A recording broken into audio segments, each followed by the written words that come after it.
tak sempat terhenti seperti jarum jam dinding yang tidak berfungsi. Ada mereka yang jatuh, ada mereka yang sakit, ada mereka yang kehilangan, ada mereka yang meninggalkan. Tidak satu, tidak dua, mereka pergi bergerombol dalam gelombang bernama kematian.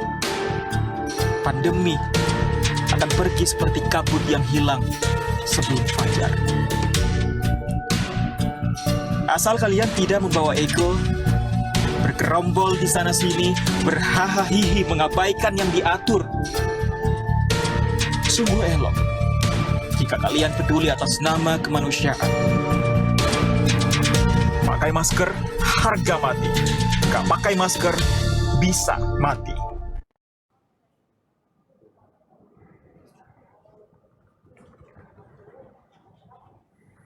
Assalamualaikum warahmatullahi wabarakatuh. Selamat sore, salam sejahtera untuk kita semuanya.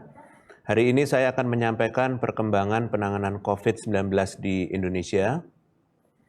Pada hari ini saya akan memaparkan perkembangan COVID-19 selama bulan Agustus tahun 2021. Seperti yang kita ketahui bahwa kasus positif sepanjang bulan Agustus kemarin telah mengalami penurunan. Secara kasus harian, jumlah kasus nasional di tanggal 29 Agustus dibandingkan dengan kasus di tanggal 15 Juli telah turun sebesar 86,9%.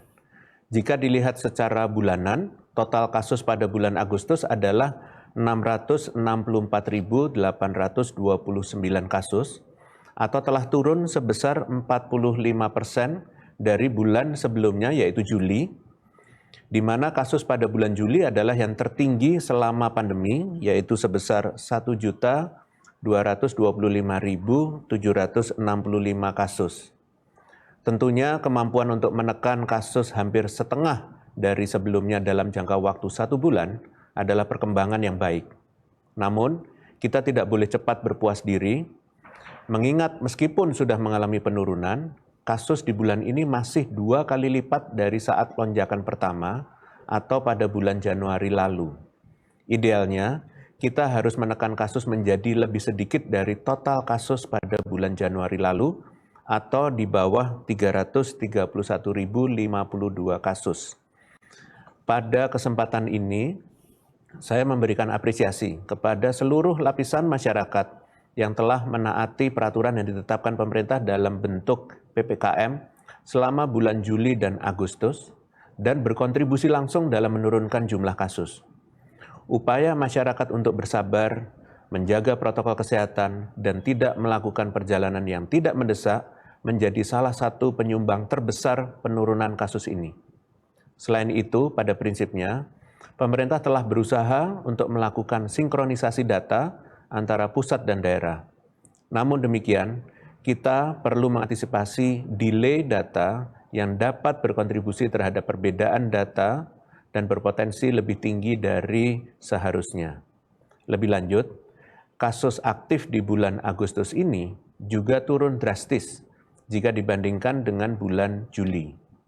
Kasus aktif di akhir bulan Agustus berjumlah 196.281 atau 4,8%, sedangkan pada bulan Juli, kasus aktif kita mencapai lebih dari 500.000 atau 16%.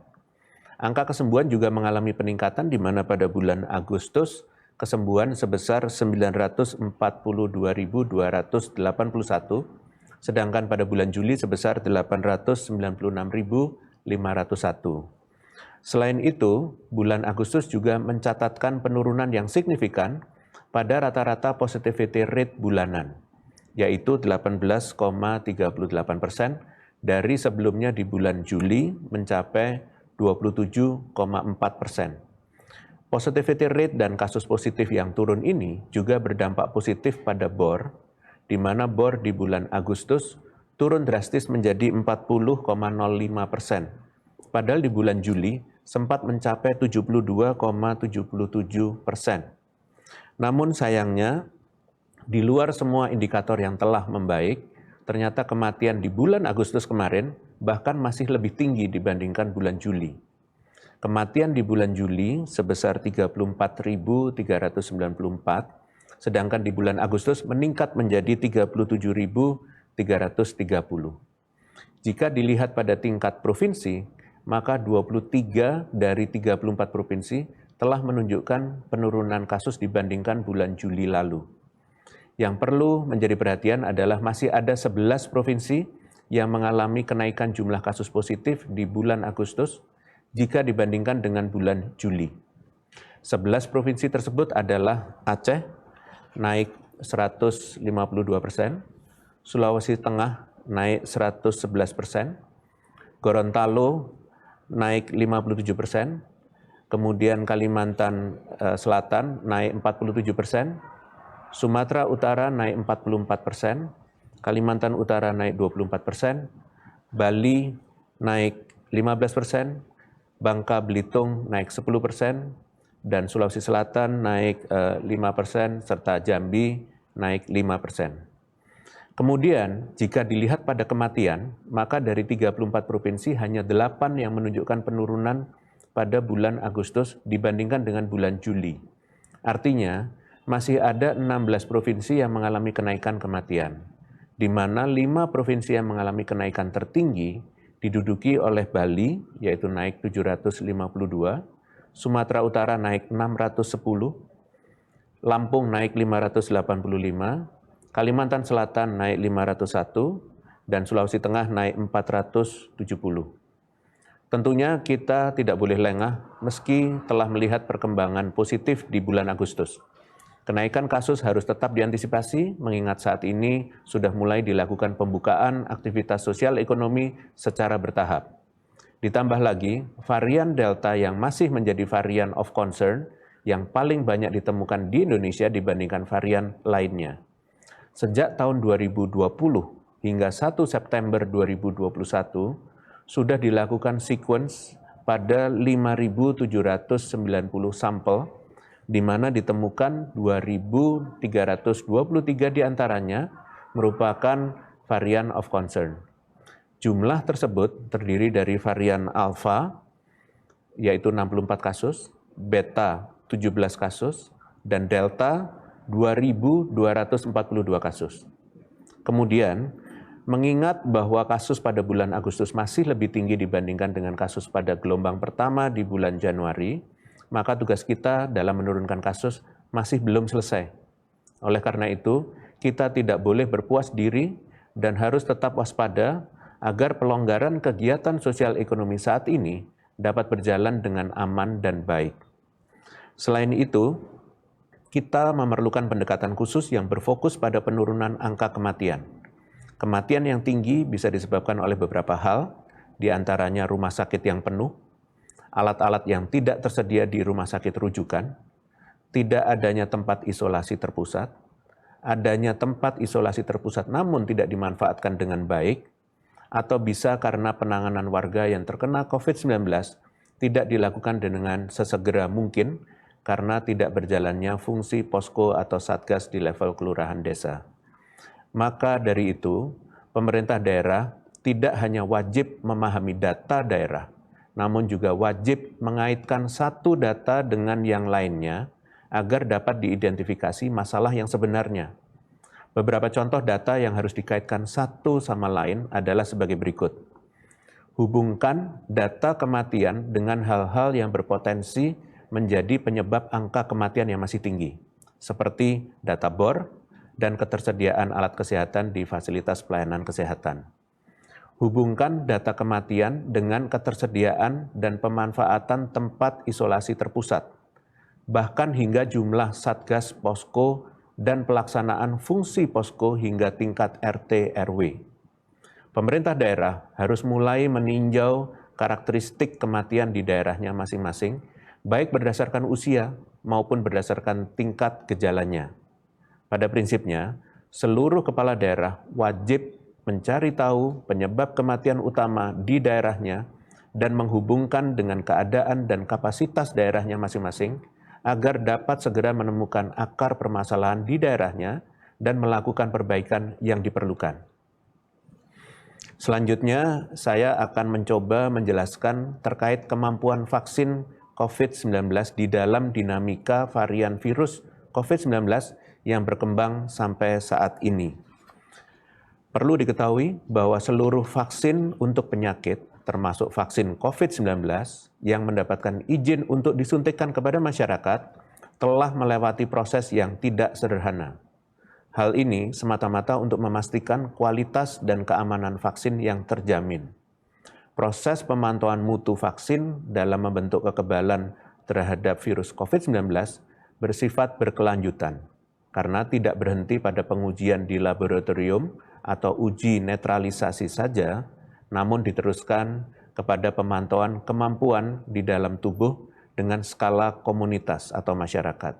Selanjutnya, hasil pemantauan vaksin di tubuh manusia ini menghasilkan angka efikasi dan efektivitas. Pada intinya, angka efikasi maupun efektivitas memiliki makna yang sama, yaitu hasil pengukuran kemampuan vaksin dalam membentuk kekebalan terhadap penyakit.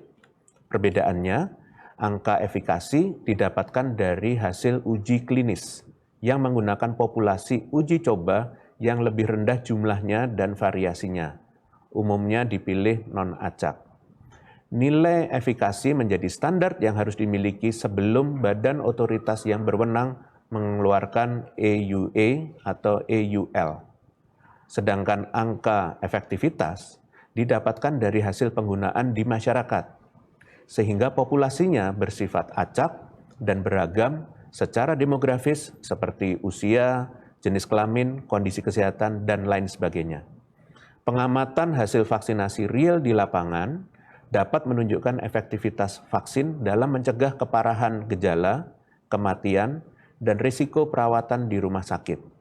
Oleh sebab itu, perhitungan efektivitas ini sudah seharusnya dilakukan oleh pemerintah beserta dukungan dari berbagai kemitraan sejalan dengan proses percepatan cakupan vaksinasi ke masyarakat luas demi menjamin bahwa kekebalan benar-benar terbentuk. Mengingat upaya mencari tahu efektivitas vaksin akan membutuhkan sumber daya dan waktu yang tidak sedikit, maka uji netralisasi dapat dilakukan khususnya saat terjadi dinamika penularan penyakit yang tidak terduga seperti mutasi virus. Uji netralisasi tersebut berbasis laboratorium dengan tujuan mengamati kemampuan antibodi sebagai salah satu komponen kekebalan tubuh yang ditimbulkan oleh vaksinasi dalam mengikat virus. Uji netralisasi menjadi penting digunakan saat adanya kebutuhan pengambilan keputusan yang cepat dan tepat, khususnya saat muncul importasi kasus yang mengandung varian baru saat upaya vaksinasi telah dijalankan.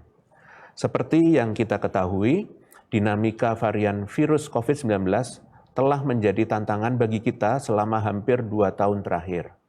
WHO sendiri telah membagi hasil mutasi COVID-19 menjadi 2, yaitu varian of concern atau VOC, atau varian yang menjadi perhatian, dan varian of interest atau varian yang diamati.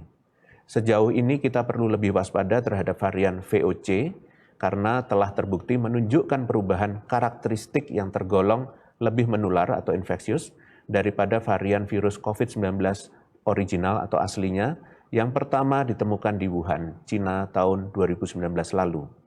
Sampai pada hari ini telah ditemukan sebanyak 3 dari 4 jenis VOC yang di Indonesia berdasarkan hasil 2.321 sequence yaitu alpha, beta, dan delta. Vaksin yang dikembangkan saat ini pada umumnya menggunakan virus original, sehingga munculnya varian baru berpotensi untuk menurunkan angka efikasi yang telah dikeluarkan. Meski menurun, masyarakat tidak perlu khawatir akan kemampuan vaksin khususnya terhadap kelima jenis vaksin yang telah digunakan di Indonesia. WHO telah menegaskan bahwa standar vaksin dengan kemampuan membentuk kekebalan yang baik ialah yang memiliki nilai efikasi atau efektivitas di atas 50%. Sikap yang tepat dengan adanya penurunan angka efektivitas vaksin setelah adanya varian ini ialah tidak berpuas diri terhadap angka capaian vaksinasi. Bahkan baiknya melebihi 70% dari populasi agar menjamin kekebalan komunitas secara sempurna terbentuk. Selain itu, beberapa faktor dapat mempengaruhi keberhasilan strategi vaksinasi. Kekebalan yang ditimbulkan oleh vaksin dapat terbentuk secara optimal apabila dosis yang diberikan sudah lengkap. Hal ini disebabkan karena setelah dosis pertama, kekebalan yang ditimbulkan akan turun dan perlu untuk dilakukan booster atau dosis kedua, agar kekebalan dapat terbentuk dengan optimal dan bertahan dalam waktu yang lebih panjang. Vaksin yang telah disuntikkan masih tetap memberikan kemampuan pembentukan kekebalan yang tergolong baik atau mampu baik berdasarkan hasil uji laboratorium maupun pengujian di populasi terhadap varian baru secara global, khususnya VOC. Walaupun dari ilustrasi kita dapat melihat terdapat keragaman kemampuan vaksin, baik yang sudah teruji di populasi dengan angka efektivitas lebih dari 50%, menghasilkan antibodi yang mampu mengikat virus berdasarkan berbagai metode penelitian di laboratorium, maupun menunggu hasil studi, kita tidak bisa berpatokan dengan hasil ini.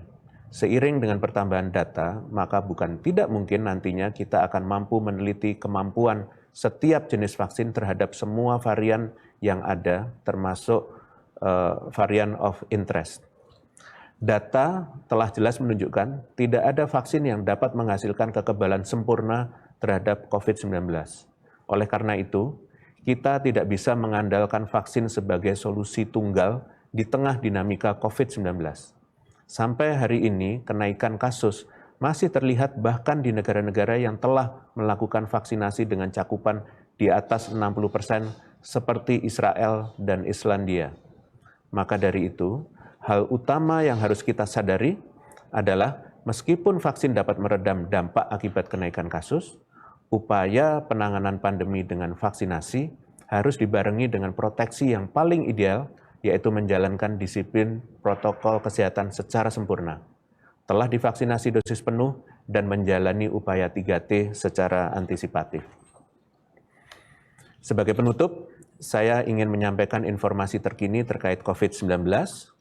Sesuai dengan surat edaran Satgas Penanganan COVID-19 nomor 19 tahun 2021, maka Satgas Protokol Kesehatan 3M di fasilitas publik mulai dibentuk. Peran utama dari Satgas ini adalah untuk membantu mengurangi laju penularan COVID-19 di fasilitas publik. Hal ini dilakukan secara persuasif dengan mengajak setiap masyarakat yang ada di fasilitas publik untuk menerapkan protokol kesehatan seperti masuk dan keluar fasilitas publik melalui pintu yang berbeda, mengukur suhu, mengingatkan memakai masker dengan benar, mencuci tangan, dan memastikan pengunjung memindai barcode aplikasi Peduli Lindungi. Pada prinsipnya, transformasi digital di sektor kesehatan dilakukan untuk memudahkan masyarakat dalam mengakses berbagai informasi terkait dengan penanganan pandemi COVID-19. Transformasi digital ini dilakukan secara bertahap. Penyesuaian akan dilakukan sesuai dengan kondisi di lapangan, dan ini merupakan bentuk transisi seiring dengan peningkatan kapasitas sistem maupun literasi digital.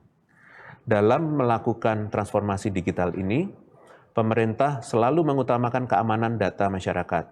Oleh karena itu, untuk memastikan keamanan data yang tersimpan, Kementerian Kesehatan sudah melakukan penelusuran terkait dengan kebocoran data pengguna pada Electronic Health Alert Card atau e-HAC.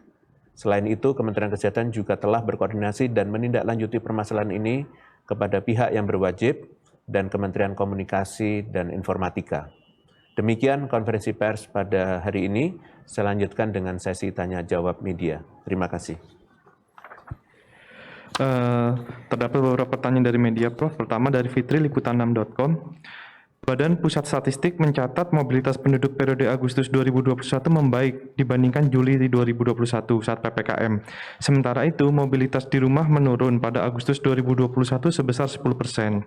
Bagaimana tanggapan Satgas terkait hal ini? Apakah kenaikan mobilitas tersebut seiring dengan kepatuhan protokol kesehatan masyarakat? Terima kasih liputan6.com. Berdasarkan data kepatuhan protokol kesehatan tingkat nasional, terlihat terus terjadi peningkatan jumlah orang yang dipantau. Hal ini sejalan dengan upaya pemerintah melakukan monitoring di tiap sektor kehidupan masyarakat semata-mata untuk keselamatan dan kesehatan masyarakat. Walau begitu, berdasarkan hasil pemantauan diketahui masih ada 20,68% kabupaten kota dan 22,61% kecamatan dan 23,63% desa atau kelurahan yang lebih dari 3/4 penduduknya belum mematuhi memakai masker. Sedangkan 21,99% kabupaten kota, 25,06% kecamatan, dan 23,98% desa atau kelurahan yang lebih dari 3/4 penduduknya belum patuh dalam menjaga jarak. Adapun titik-titik kerumunan yang memiliki tingkat ketidakpatuhan yang tinggi, diantaranya restoran, kedai, bandara, jalan umum, dan rumah. Hal ini perlu menjadi motivasi bagi kita bersama untuk mengevaluasi kembali sudah sejauh mana peran kita mengendalikan pandemi COVID-19 ini. Semoga ke depannya kepatuhan kita terhadap protokol kesehatan akan semakin meningkat, dilaksanakan penuh tanggung jawab dimanapun dan kapanpun kita berada. Terima kasih. Selanjutnya pertanyaan kedua dari Fahri, medcom.id. WHO dalam laporannya menyebut varian COVID-19 MU atau secara ilmiah dikenal sebagai B1621 dan telah diklasifikasikan sebagai varian of interest. Kabarnya varian ini lebih resisten atau kebal terhadap vaksin. Sejauh ini data yang diterima Satgas Penanganan COVID-19 seperti apa karakteristik varian MU tersebut? Bagaimana Satgas Penanganan COVID-19 menyikapi laporan WHO itu, khususnya dalam hal penanganan pencegahan penularan varian MU? Terima kasih pada medcom.id. Sejak 31 Agustus lalu, varian B1621 yang pertama kali ditemukan di Kolombia ini telah ditetapkan menjadi tambahan varian yang masuk dalam kategori varian of interest. Saat ini persebarannya sudah ditemukan di beberapa negara lain di Amerika Selatan dan Eropa. Status VOI diberikan pada varian yang sedang diamati untuk dapat memberikan kesimpulan bahwa varian ini bersifat lebih infeksius daripada varian originalnya. Walaupun saat ini kondisi saat cenderung normal dan beberapa pembukaan sektor juga secara gradual dilakukan, pemerintah terus berusaha mengawasi mobilitas dalam dan luar negeri dengan penuh kehati-hatian. Demikian, terima kasih atas pertanyaan dari media dan kerjasamanya. Dengan demikian konferensi pers kami akhiri. Terima kasih. Selamat sore. Wassalamualaikum warahmatullahi wabarakatuh.